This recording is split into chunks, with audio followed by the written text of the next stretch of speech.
Hi friends, welcome to ITI gold technical channel में आपका स्वागत है। Daily current affairs, vacancies information and ITI से रिलेटेड वीडियो पाने के लिए हमारे चैनल को सब्सक्राइब कीजिए। सब्सक्राइब करने के बाद बेल आइकन को ऑन कीजिए ताकि मैं जो भी नया वीडियो बनाऊं सबसे पहले आपके पास पहुंचे और आप उसे देखिए। यदि आपको सेशन अच्छा लगता है, सेशन से कुछ जानकारी मिलती है तो इसे लाइक कीजिए और दोस्तों में शेयर कीजिए।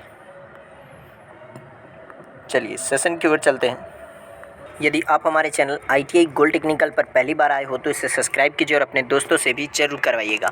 आज हम पढ़ेंगे 25 जनवरी 2021 से जितने भी इंपॉर्टेंट करंट अफेयर क्वेश्चन बनेंगे वह इस वीडियो में पढ़ेंगे और इस वीडियो की पीडीएफ फाइल की लिंक मैं इसी वीडियो के डिस्क्रिप्शन में दे दूँगा। वहाँ से जाकर उसे डाउनलोड कर लीजिए ताकि एग्जाम के टाइम पर आप आसानी से रिविज़न कर सकते हैं। तो आज का हमारा पहला क्वेश्चन है, हाल ही में राष्ट्रीय बालिका दिवस कब मनाया गया है? तो यह मनाया गया है 24 जनवरी को। प्रत्येक वर्ष 24 जनवरी को राष्ट्रीय बालिका दिवस मनाया जाता है और अंतर्राष्ट्रीय बालिका दिवस मनाया जाता है 11 अक्टूबर को।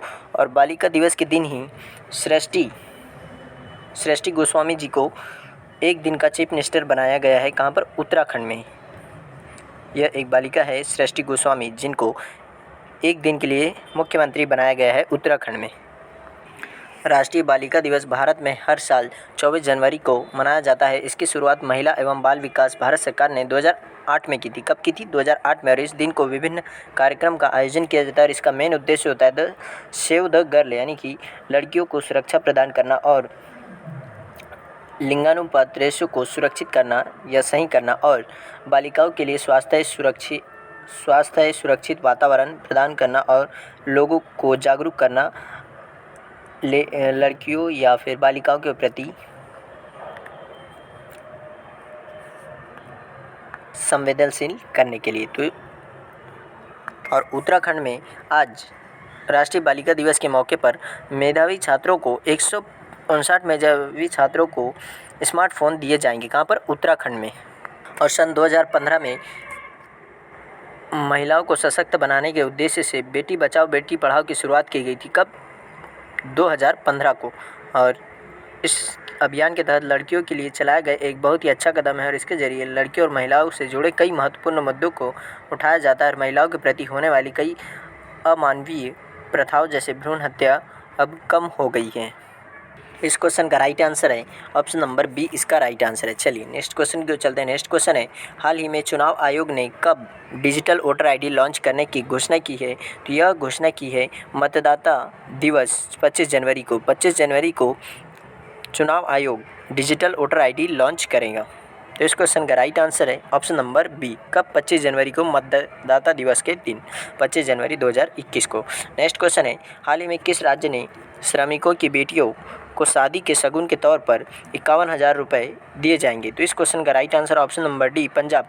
पंजाब राज्य ने अभी घोषणा की है, जो 31,000 रुपये दिए जाते थे श्रमिकों की बेटियों में की शादियों में शगुन के तौर पर 31,000 रुपये दिए जाते थे, वह अब बढ़ाकर 51,000 राशि कर दिए। तो बात कर लेते हैं पंजाब की। पंजाब की राजधानी है चंडीगढ़ और इस राज्य का गठन किया गया था 1 नवंबर 1966 को। और यहाँ पर राज्यपाल है वीपी सिंह बदनौर और मुख्यमंत्री है अमरिंदर सिंह और विधानमंडल एक सदन यानी विधानसभा जिसमें 117 सीटें। कितनी? 117 सीटें। चलिए आज पंजाब के बारे में थोड़ा सा डिटेल से जान लेते हैं ताकि पंजाब से यदि कोई क्वेश्चन आता है तो आपका गलत ना हो।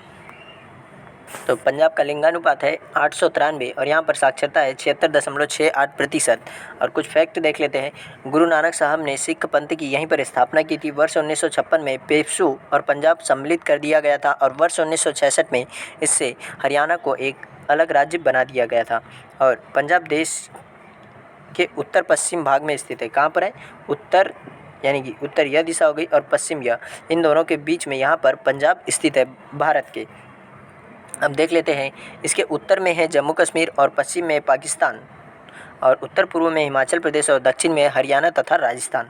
और इसकी नदियां है प्रमुख व्यास नदी, चिनाब नदी और रावी नदी, सतलज, झेलम, पोंग, रंजीत सागर। यह इस राज्य में यह इतनी नदियां बहती है। और यहाँ की प्रमुख जनजातियाँ है संती, सपेरा, संसी, सैनी, रावल, रविदासिया, कलंदर, पेंजा, नूनगर, नालबंद और नक्कोकरा मिरासी यहाँ की प्रमुख जनजातियाँ है। यह आप याद रख सकते हैं।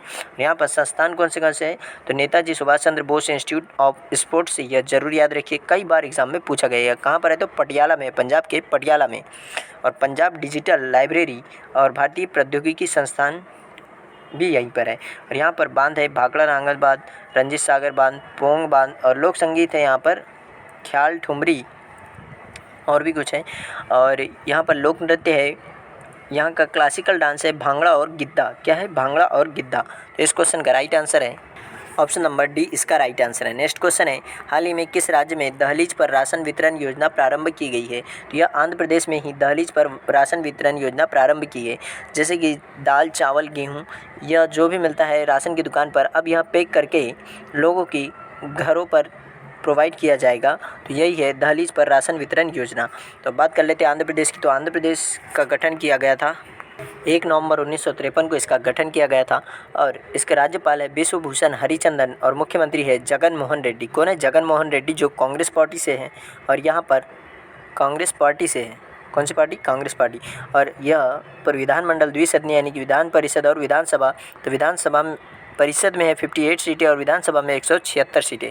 और यह भाषाई आधार पर गठित होने वाला पहला राज्य है। तो इस क्वेश्चन का राइट आंसर है ऑप्शन नंबर सी, इसका राइट आंसर है। चलिए नेक्स्ट क्वेश्चन की ओर जाने से पहले यदि आप हमारे चैनल ITI गोल्ड टेक्निकल पर पहली बार आए हो तो इसे सब्सक्राइब कीजिए। सब्सक्राइब करने के बाद बेल आइकन को ऑन कीजिए। हाल ही में किसने आयुष्मान CAPF योजना लॉन्च की है? तो प्रेजेंट टाइम पर हमारे गृह मंत्री अमित शाह ने यह CRPF के जवानों के लिए CAPF योजना लॉन्च की है। आयुष्मान CAPF योजना स्वास्थ्य सेवा योजना है और यह उन्होंने कहा कि इस योजना के तहत देश के सभी सशस्त्र पुलिस बलों के कर्मियों को केंद्रीय स्वास्थ्य बीमा कार्यक्रम का लाभ मिलेगा और इसमें लगभग 28 लाख केंद्रीय पुलिस कर्मियों को इसमें लाभ दिया जाएगा। यह योजना आयुष्मान भारत योजना के तहत ही लॉन्च की गई है। और यह किसने लॉन्च की? तो हमारे प्रेजेंट टाइम के गृह मंत्री अमित शाह ने। तो इस क्वेश्चन का right answer option number A. Next question है, हाल ही में किसने union budget mobile app launch किया है? तो यह लॉन्च किया है प्रेजेंट टाइम की हमारी वित्त मंत्री निर्मला सीतारमण जी ने। और यह पहली बार का बजट होगा जो कि किसी पत्र पर नहीं लिखा गया है। यह एक सॉफ्ट कॉपी पर ही बजट पढ़ा जाएगा यानी कि ऑनलाइन रहेगा। और इसे आप इस यूनियन बजट मोबाइल पर आम व्यक्ति भी इस बजट को देख सकता है। तो यह मोबाइल ऐप लॉन्च किया है निर्मला सीतारमण जी ने। और ऐसा पहली बार हो रहा है कि किसी पत्र पर बजट को बिना लिखे प्रस्तुत किया जा रहा है। और यह बजट 2021 वित्त मंत्री ने शनिवार को union budget mobile app launch किया है। और इस ऐप के माध्यम से सांसद और आम जनता बिना किसी परेशानी से बजट से जुड़े डॉक्यूमेंट्स पा सकेंगी, देख सकेंगी और उन्हें पढ़ सकती है। और आज़ादी के बाद पहली बार बजट की छपाई नहीं हो रही है। और इसके साथ ही पेपरलेस बजट 2021 के अंतरिम चरण की शुरुआत हो गई। इसमें भाग लिया है अभी निर्मला सीतारमण जी ने। और यह कार्यक्रम केंद्रीय बजट के दस्तावेजों के प्रकाशन की प्रक्रिया की शुरुआत के कुछ दिन पहले ही कर दिया जाता है, जो अभी प्रारंभ किया गया है।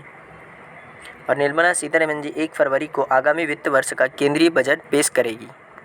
तो इस क्वेश्चन का right answer option number A. चलिए नेक्स्ट क्वेश्चन की ओर चलते हैं। नेक्स्ट क्वेश्चन है, हाल ही में फिटबिट कंपनी का अधिग्रहण किसने किया है? तो यह अधिग्रहण किया है गूगल ने।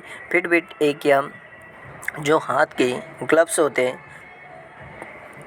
फिटनेस से रिलेटेड यह सामान बनाती है फिटबिट कंपनी, और इसका अधिग्रहण कर लिया है गूगल ने। तो अब दोनों कंपनी की बात कर लेते हैं। इसकी स्थापना की गई थी फिटबिट कंपनी की 26 मार्च 2007 को। और इसके फाउंडर है जेम्स पार्क, एरिक फ्रीडमैन। कौन है? एरिक फ्रीडमैन और जेम्स पार्क। और इसका हेडक्वार्टर है कैलिफोर्निया, USA के कैलिफोर्निया में इसका हेडक्वार्टर है। और इसके की पीपल हैं, CEO हैं जेम्स पार्क और CTO हैं एरिक फ्रीडमैन। अब बात कर लेते हैं गूगल की। गूगल एक सार्वजनिक